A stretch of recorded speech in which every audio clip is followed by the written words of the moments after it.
I'd like to begin with copper cluster theory in a sense, because just like DFT, copper cluster theory, it was developed originally by physicists, and it came to prominence in chemistry during the 1990s. And here are the keywords. It's a keyword search from Web of Science for copper cluster theory. And you can see there are very few publications here. Good work, but few.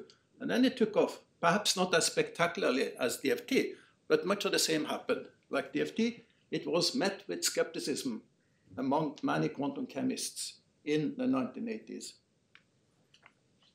So I was myself brought up on linear expansions and Rayleigh-Ritz variation principle. MCSF, CAS-SFF, etc. models, they become important tools, late 70s, I would say. They are upper bounds by the Rayleigh-Ritz variation principle. You have the Hilders-Unheim theorem for excited states, etc. Easy analytical derivatives, force constants, and so on. However, they are not size extensive, at least not by design. Now, when copper cluster theory entered chemistry throughout the 70s and early 80s, this, of course, was a fantastic step forward. What you have is a compact, nonlinear parameterization of the full CI wave function. And optimization not by the variation principle, but by projection against the Schrödinger equation. So, because of that, we have no upper bounds, but it's size extensive. And this development, I was a student, I felt that was resisted by many quantum chemists throughout the 1980s. I asked a prominent quantum chemist at the time about the future of copper cluster theory. I just read about it. And his answer was, it looks elegant on paper, but it will never become important. And you cannot calculate excited states, was often said. Analytical derivatives are very difficult. Size extensivity is not really that important. So you could hear all these arguments. So I would say the skepticism towards DFT is something perhaps you discover when all sort of new things happen. So just one slide about my own path here. I did my master in electron diffraction with Arne Haaland in Oslo in the 70s. And I carried out some Hartree-Fock calculations to support the experiments. I heard about Slater's X-alpha method from a student, but I didn't really pay attention or understand much. Then I did my PhD work with Jan Amlöf. This was early 1980s, or mid. And I worked on CAS-SCF analytical derivatives. DFT was not really seen as a serious contender. One day, Jan came to me and said, I'm not sure these DFT people understand what they're doing. Maybe we should look into it. But this, of course, did not happen. So indeed, I would say Korn-Sham LDA calculations at the time could not really compete with the MCSF, for the things we did were small molecules. Then I was a postdoc with Paul Jørgensen, a couple of years in Denmark, and we worked on things like NLA Lagrangians, and with Hans-Jørgen Jensen, of an issue of molecular dynamics within the MCSF framework, not Kai Parinello. And during the DFT revolution later in the 1980s, I think I can describe myself as I kept calm and carried on as a wave functionist, essentially ignoring what was happening. I visited Hans-Jørgen Jensen, you here somewhere, in Odense in the 1992, and he had been to Canada and learned about DFT. And we were washing up. And I asked him about this, and Hans-Jørgen is a person he cannot both wash up and talk at the same time. So he simply stopped and talked, and that washing up took ages. But I learned a little about DFT from him. And then, I still carried on with wave functions. We did magnetic properties, basis set extrapolation. Into the Dalton program was constructed. I worked on a monograph with Paul and Jeppe. Then I taught at the ESQC summer school of Bjørn Roos from 1991. And on first summer school I attended as a teacher, it was discussed what should we do about DFT. And it was decided we should bring in Nick Handy. And that was a good decision. So he was on the school and talked about DFT. I sat in on his lectures and I learned a little bit. I bought a Young Pi book. And Nick eventually invited me to come to Cambridge for 1 year. And that was 99, 2000. So just to see what DFT, in a sense, in my mind, was up against, this is a Popel hierarchy of larger and larger basis sets this way, and higher levels, Hartree-Fock, CSSD, T, CSTTQ, errors against experimental, carefully curated experimental results. And you can see how these radial distribution functions of errors become smaller and smaller, sharper and sharper. The gray ones are without basis set extrapolation, and the red ones with extrapolation. So this is really systematically approaching a limit. Then I had a sabbatical in Cambridge, 99, 2000. I arrived, I would say, with only rudimentary knowledge of DFT. I was taught that, in a sense, by working with Roger Amos and Nick. We implemented DFT into code. That was a simple thing to do. MCSF code introduced DFT. And we had a rich functionality for molecular properties. So 2 papers we did was NMR shielding constants that have been done before, but not the full nuclear spin constants. And then we started to calculate. And I was really surprised to see we had been working 10 years or 7 years before on NMR spectra. And here is an experimental spectrum for vanilla lithium, a small molecule. We tried Hartree-Fock, and it was abysmal. It didn't work at all. That's because of triplet instabilities or near instabilities of that method. We really had to go to expensive MCSCF. They became expensive, but we were happy with the result. I think that's the first accurately or first calculated NMR ab initio spectrum. We were proud. Then I tried B3-LIP, and it worked like wonders. I was really surprised. So that was my sort of an eye-opener to me. The DFT seemed to be useful. A few years later, we studied very large molecules, calculated all the spin coupling constants in a large molecule. We can analyze them that nobody could before, plotting the constants against the number or the distance between them or the number of bonds intervening, and we can analyze things in a way that had been impossible before.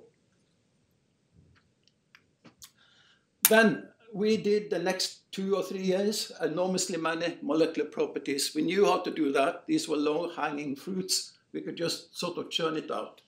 Many of these were sort of first implementations, magnetizabilities, rotational G-tensors, optical rotation, optical rotatory dispersion, Raman optical activity, circular dichroism. Many of these are already forgotten. I can't even remember what some of these are, like Sternheimer shieldings, but always the same. We got quite good results.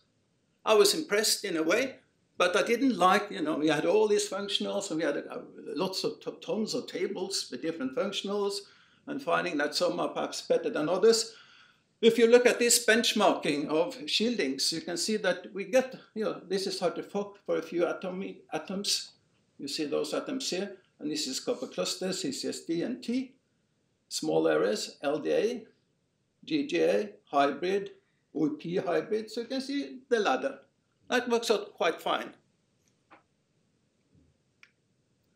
Then Durham, 2006-07, I was on a next sabbatical with Dave Tozer, and we did a very nice diagnostic for charge transfer excitations. That was David's idea. And then it led to an extensive collaboration over the years. There, I also studied Elliot Lieb's work. And to me, it was an eye-opener, a revelation. I think I felt much the same as when Trump fell in love with the North Korean leader. Okay, here's a beast, but I seem to love it. So this was a big change for me. And so we explored Lieb's theory in the subsequent years, and that's been extremely interesting. Adiabatic connection, regularizations, representability, DFT and magnetic fields. A couple of years ago, I wrote a chapter together with Andy Thiel for anniversary issue, 20th birthday of Elliot Lieb, about the Lieb variation principle and density functionality. I was surprised to get an email and quite proud, so I show it to you here. I just found your beautiful paper in a 90 volume published by EMS, and I thank you for it. It makes me feel that my old work is still relevant. If not universally so. As you say, the presentation is informal, which is exactly what is needed. This brings great clarity to the subject. So what I'll do now, it hasn't been talked about before, so I'll talk a little about Lieb's theory. So that will be sort of the main of my talk. Let's begin with the Hornbein-Kohn theory. And we all know that, but it's the framework I will begin with. So this is from the 64 paper. Thus, a potential is to within a constant, a unique functional of the density. And since in turn the potential fixes a Hamiltonian, we see that the full many-body ground state is unique functional of the density. So we have this famous mapping from densities to potential and onwards towards the wave functions. The proof is elementary, apart from some subtleties. Actually, rigorously, it hasn't been proved yet. You divide by 0, maybe. That's what you have to look into. But I would say it's elementary apart from that, but perhaps a little bit difficult to understand intuitively. But once you have this V-representable density, a ground state density, you have a potential corresponding to that. Then, of course, Hornbein-Kohn set up a functional f of the density, which is simply the energy for that potential minus that interaction of the potential with that density. And here I use this shorthand notation for these integrals, the interaction with the potential with the density. And then by some rather simple arguments, you can set up the Hornbein-Kohn variation principle. And that you get the energy for a given potential by minimizing of the density of the Hornbein-Kohn functional plus this interaction. But we have the representability problem. The sets of densities and potentials are not explicitly known. You never know whether you have an argument that it belongs to the domain, essentially, of F. And we have no optimality conditions except by the Hornbein-Kohn mapping itself. So, of course, it's not satisfactory in that sense. The next step, I would say, was Levy, and what we also call the Levy-Lieb constraint search functional. It brings great clarity to the subject, I would say. So it solves the V-representability problem by introducing, as we all know, this functional with a constraint search over all wave functions that give a certain density of the kinetic energy and electron repulsion energy. So it's well defined for all non-negative densities of a finite von Weizsäcker kinetic energy. So we can consider this a known set. And then we search over all n representable densities in the Hornbein-Kohn variation principle. And that looks nice. We do not have to worry about whether V has a ground state or not. If it doesn't have a ground state, it's still well defined as a greatest lower bound. All is nice, in a sense. And Levy writes, regarding optimality conditions, one can now confidently use existing Euler equations without being concerned about whether or not the functions in immediate neighborhood of the optimum functions are V-representable. That is, in a sense, true. But is the functional differentiable? He just assumed that. And it turns out the exact functional is not. It's everywhere discontinuous. So at least from a theoretical point of view, this is a little bit disconcerting. So if you look at the one electron system, you can think of a Gaussian density of unit exponent like this. And you can calculate the kinetic energy. It's 3/4. Then you can think about a sequence of densities that approach this density in a norm, while it develops increasingly rapid oscillations of smaller and smaller amplitude, like that. You converge to the right density, but what happens is that the energy is driven arbitrarily far high up, while the limit, f of the limit, is finite. So the lim of f rho n is plus infinity, whereas f of the limit is 3/4. So it's discontinuous, as a paper by Lammert. Not everything is lost. It turns out that f is what is called lower semi-continuous, which is halfway to being continuous. A continuous function cannot jump neither up nor down as you leave a point. This lower semi-continuous function can jump up, but never down, okay? And that property it has. So, then Lieb's theory. And it's based on two things. The continuity of the energy in the potential, which can be shown. It's not so simple, but it can be shown. The other is an elementary property that you can actually very easily, rigorously show. I don't do that, but I give you an intuitive understanding why it's concave. So here is the energy as a function of V. This is a Levy constraint search. So we have it like that. So it's linear in the potential. Imagine you begin with this potential and calculate the energy here. Then imagine that you move to a higher potential, but keep the wave function constant. Since V is linear, you will go up in a straight line. And then you let the wave function relax at that point. You will go down. And you can see in this sense, you get this concave property, which is a fundamental property of the ground state energy of an electronics system in a scalar potential. And concavity arises from the Rayleigh-Ritz variation principle and the linearity in the potential. What does this mean? This means everything. This is DFT. According to convex analysis and a fundamental theorem called the biconjugation theorem, which essentially Lieb used, then you have the following result. Since E of E is concave and continuous, there exists a convex lower semi-continuous function, f for rho, such that you can calculate f from E in this way, which I call the Lieb variation principle, by maximizing EV minus V rho over all V. And then you can plug this and transform back. From F, you can get back E. What the biconjugation theorem says that under these conditions, the E you put in and the E you got out are the same. Okay? So that is DFT. I would say DFT is a direct consequence of concavity and continuity. It was not as much invented as discovered, I would say. It's a fundamental fact of a very simple properties of the energy. And it's there. It's part of how nature is. So it's not an invention, and it doesn't require much of the details of quantum mechanics. You must define the spaces and potentials on which these things are defined, and these potentials was these spaces was identified by Lieb, and they contain all densities of interest to us, and it contains all Coulomb potentials. So it's essentially everything we need. There is no need for the Holm-Bacon theorem. It is not used here at all. You still have DFT. But where is a Holm-Bacon mapping, you may wonder. And what is F? Is it the same as before? This is what Lieb called an amusing fact. After he'd done all the work, he could show that it's not so easy.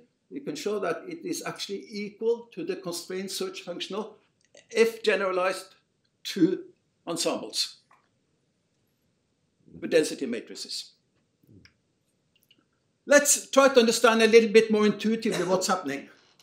The convex conjugation here for one-dimensional differentiable model. So what I told you is that we have these two things, E related to from F like that and F from E like that. Just let's assume for a moment that things are differentiable. Then the stationary condition for this is this, of course. The function derivative f with respect to rho is minus v. And a stationary condition for this is, of course, this. Rho is a functional derivative of e with respect to v. And they must occur at the same time, because when this is satisfied, then we have e is equal to f plus v rho. And when this is satisfied, we have f equal to e minus v rho. So they occur at the same time, so these two conditions are equivalent. What does this say? We conclude that the energy and the universal density functional are functionals whose derivatives are each other's inverse functions. That's how they are related. They have derivatives which are inverse functions. You can illustrate this very simply. I have here a concave function. Imagine it's the energy, and this is the potential. We differentiate and get the red line, which is the derivative. It looks like that. We can invert it and get the blue line. Then we can integrate up and we get the universal density functional. Differentiate, invert, integrate. And you can go the other way and you come back to what you began with. So this is some sort of insight that is about the relationship between E and F, which is, to me, very intriguing. But things are not so simple. E cannot really go up and down as we increase the potential. It can go up to 0, and then we know that the energy cannot go higher. So we have to have a flat region. So we have flat sections and linear sections, and we have breaking points where it's non-differentiable. And how does that affect this thing? Well, when you differentiate a segment like that, linear has a 0 change in a derivative. And when that's inverted, that horizontal line becomes the vertical line. And we have a vertical line here means that we have a break point where then the derivative changes. So then you get points like this. So linear line segments here are mapped into non-differentiable points here. And the opposite. If you have a non-differentiable point here, then it drops.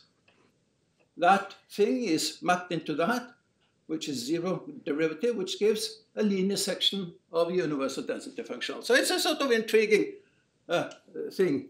Everything contained in E is contained in F, but it's encoded in a very different way. F is therefore convex, but it's not differentiable, nor strictly convex. So we can no longer do this. It's not right, because it's not differentiable, but there is a way around it. This is called subgradients. This is the absolute value of a function, a very simple function. It's differentiable with derivative -1 here and +1 here, but here it's not differentiable. But it has a lot of supporting lines at that point, and the slopes of the supporting lines I have indicated go from -1 to +1. And that is a set. And that is what we will treat as our derivative. It's called subgradients are all the slopes of supporting lines at one point. So the collection of these is called a subdifferentiable, delta f of x at that point. So delta f of x for x negative is simply -1, same as the derivative. For positive is simply +1. At this point, it's an interval from -1 to 1. And it's a very useful generalization of derivatives to convex functions. And this replaces our equations.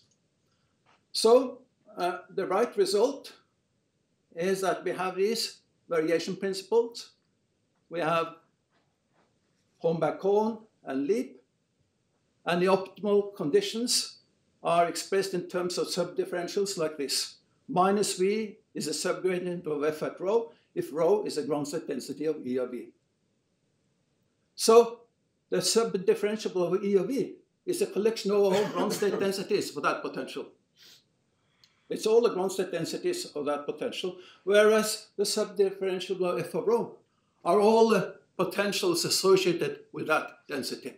So in the Helgaker theorem says that it looks like this. It's a one given potential plus C, and C is undefined. So it's a whole set like that. So these tools are exactly what is needed for compact representation of DFT. This is a Helgaker mapping, rho to V. You may not like the fact that F is nowhere differentiable. We always assume that. And is there a way around this? Yes. There is something called Mairo-Yoshida regularization. Remember, the energy is concave, but it's not strictly concave. If it had been strictly concave, then F would be differentiable. So we can make it strictly concave by subtracting V squared -half, and with some small constant gamma. Then the function goes from this to this. And the resulting F is differentiable. And we can make that gamma as small as we like. We need to put it in a box because V is not you cannot integrate it otherwise. That's the only concession you need to do.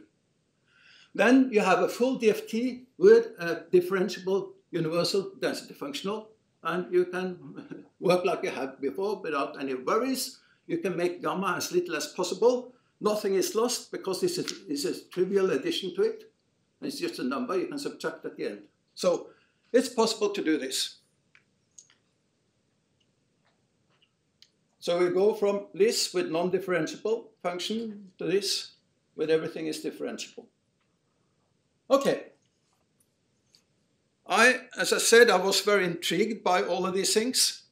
And we made it, this Hornby-Lieb variation principle is a practical tool, not for chemistry studies, but it's a practical way to calculate F of rho.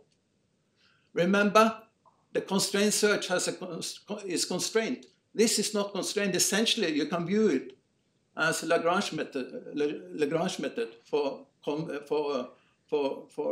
constrained optimization, where the potential case, this is a, so it's essentially the same thing, but it's an unconstrained version of it. And it's easy to implement. And it was first performed by Savine on atoms and Yang Wu, but only for lambda equal to 0. We did it for molecules at all interaction strengths. And here is one thing you can do. This is H2 as a dissociate, and this is a full CI, adiabatic connection curve at equilibrium, and then as you stretch it to a very large separation. And you can compare with B-lip, and it's quite clear B-lip does not really get this right, because it doesn't understand it goes from dynamical correlation to static correlation as you go to essentially fully separated two atoms. We use that to study many things like DFT in a magnetic field. And then we learn from copper cluster how the exact should work. A couple of other things, summary DFT. We have seen these things. A good thing that I have not covered is that you can show that the Hornby-Cohn theorem is faithful. Any solution to this corresponds to a wave function, and any Gronsot wave function corresponds to a solution here. Minimum and minimizers are precisely the Rayleigh-Ritz ground state energy and densities. So that's fantastic. You know, there's no false minima, and we do not miss any. A little bit about DFT in a magnetic field. I guess, how much time have I worked? 20 minutes? 10, about 10. Oh, well, don't show me this. Okay, well, I've been strict with everybody. So. Okay, what do you do in a magnetic field? In a magnetic field, we can parameterize everything like this. You have a scalar potential plus A dot P. And then we have subsumed A squared, the diamagnetic term, into the potential. You can do that. This is again the same as before. Now we have two potentials which are linear. This means you can do DFT with one or two coordinates, so to speak. In what is called BFT sometimes, magnetic field DFT, we perform exactly the same as we do with normal DFT. We keep just a new DFT for each value of A. We transform only on the U.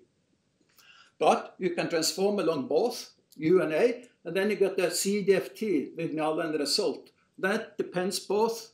Then we use both the scalar and vector potential, and we get out the corresponding conjugate variables, which is a density, and a paramagnetic current density, which is a conjugate variable to the vector potential.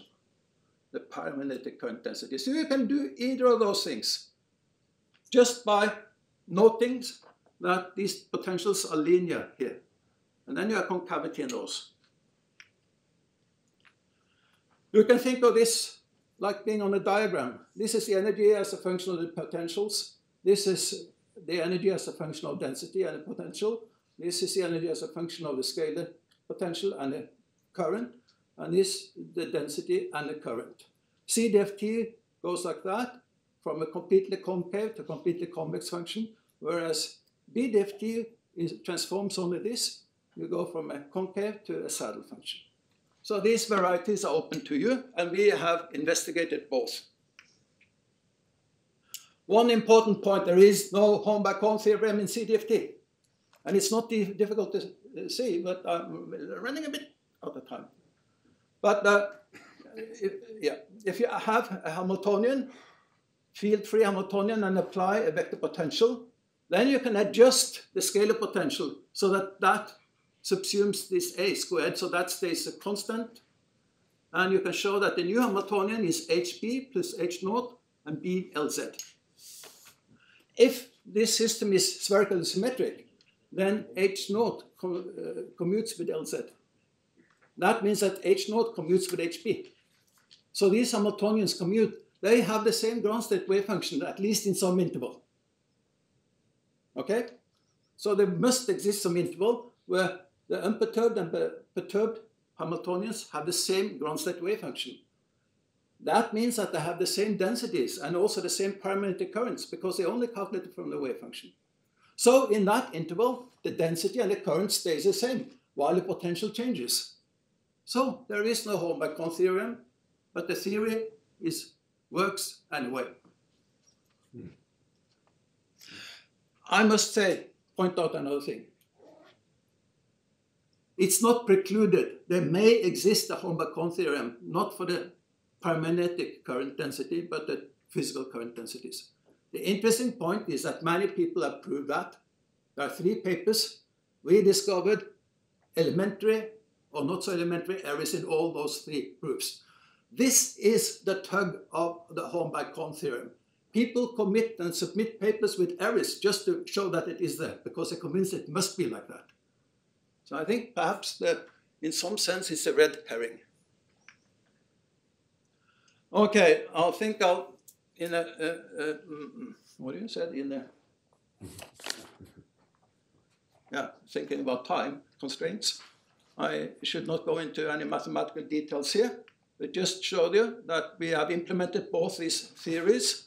We have investigated functionals, and the VRG functionals for vorticity you may have heard about. They do not work at all, but meta GGAs, where the kinetic energy density is corrected to make a gauge invariant, they work very well. And in particular, this functional TPSS, Gustavo, in a magnetic field, it does wonders. And we have a benchmark against copper cluster theory under different conditions, and everything is fine. CDFT reproduces CCSD. You can see it here for water. These are the Kohn-Sham components of water as we increase the magnetic field. And the red is the kinetic energy, goes up. It does so in CDFT. The blue one is the Coulomb repulsion. It goes up. Then the attraction to the nuclei goes down. Same for TPSS. What happens is that the system contracts. Kinetic energy goes up. Attraction to nuclei gets down. And this is exchange correlation from CCSD. And this is from TPSS. And even in a paramagnetic molecule, which actually extends and becomes bigger in the magnetic field, everything is the opposite. But TPSS and CCSD does essentially the same work. And here, the correlation contribution is quite large, exchange correlation. So in a sense, I would say doing DFT in a magnetic field, and these are strong fields. This is 0.03 atomic unit, and one atomic unit is 10 to 5 Tesla. So these are, 10 to 3 Tesla. And DFT does work. I have 5 minutes left. Isn't that it? Shall we cancel the coffee break? I take you. A few more minutes. I take your point. A few more minutes. Well, yeah. This is. We showed some years ago that in a strong magnetic field you have a very different bonding. And we, of course, would like to apply DFT and see if it reproduces that. And it does it very well. The thing is that in a strong magnetic field, alpha and beta electrons both want to be beta. And that breaks the covalent bond. But then the antibonding orbital is stabilized by the magnetic field. And essentially, a new bond occurs that we call the paramagnetic bonding. in a strong magnetic field. So that's a very general mechanism. And we study, for example, flakes like that with hydrogen atoms, no helium atoms in a flake. And to tear them apart in a strong magnetic field requires a lot of work. This is Hartree-Fock for strong and stronger magnetic field strength. This is MP2. This is CTPSS. It's the same as this. We can add dispersion to it. So it describes well the new bonding in a strong magnetic field when the field is applied perpendicular to this. And this is the final. You can do two flakes, and to tear them apart in a magnetic field is no work because the bonding is only in a plane perpendicular to the field. Again, TPSS reproduces this. Hartree-Fock, there's no dispersion. MP2 catches dispersion. CTPS looks like that, but with a D3 thing, it's the same as MP2. So I think I'll stop there. Welcome to WATEC in Oslo in a half year's time.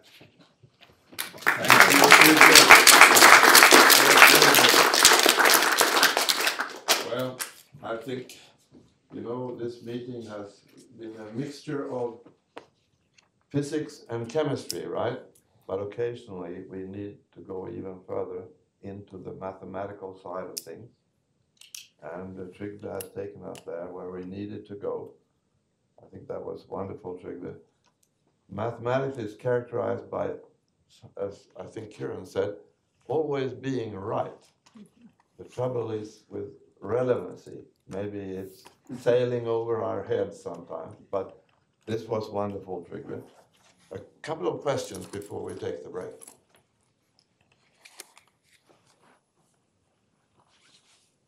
Please. Yes, you showed that this TPSS that works so well. Yeah. Did you try also a lot of other functionals and you find that only this works well? All meta are in a sense better than others. I did not show this. This is N2 in a very strong magnetic field. Now helium-2 in a very strong magnetic field. And you can see that Hartree-Fock is of course wrong, it's like that. And then the true one is a CCSD, parenthesis T, is this. And this is the metafunctional. And this is LDA. And this is KT3. You see, they're all over the place. But these metafunctionals in particular, I don't know why, I must admit, so I didn't go into the details, why it works so well, but it again and again, and it follows.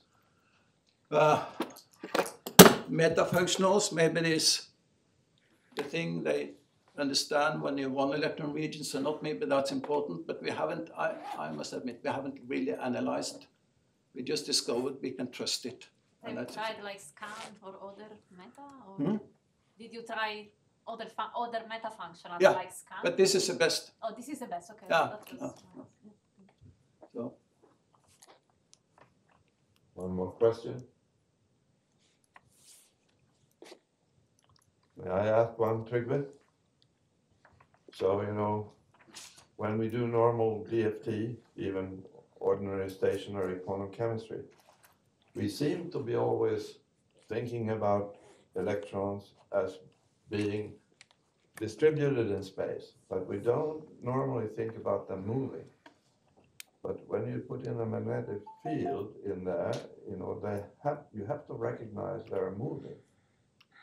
So yeah, I mean, the modification, of course, is to the kinetic energy. Yeah. It's induced rotation around the magnetic field axis. Yeah. And depending on the direction of that, the energy is either lowered or increased in the magnetic field. And these are the motions that bind the atoms.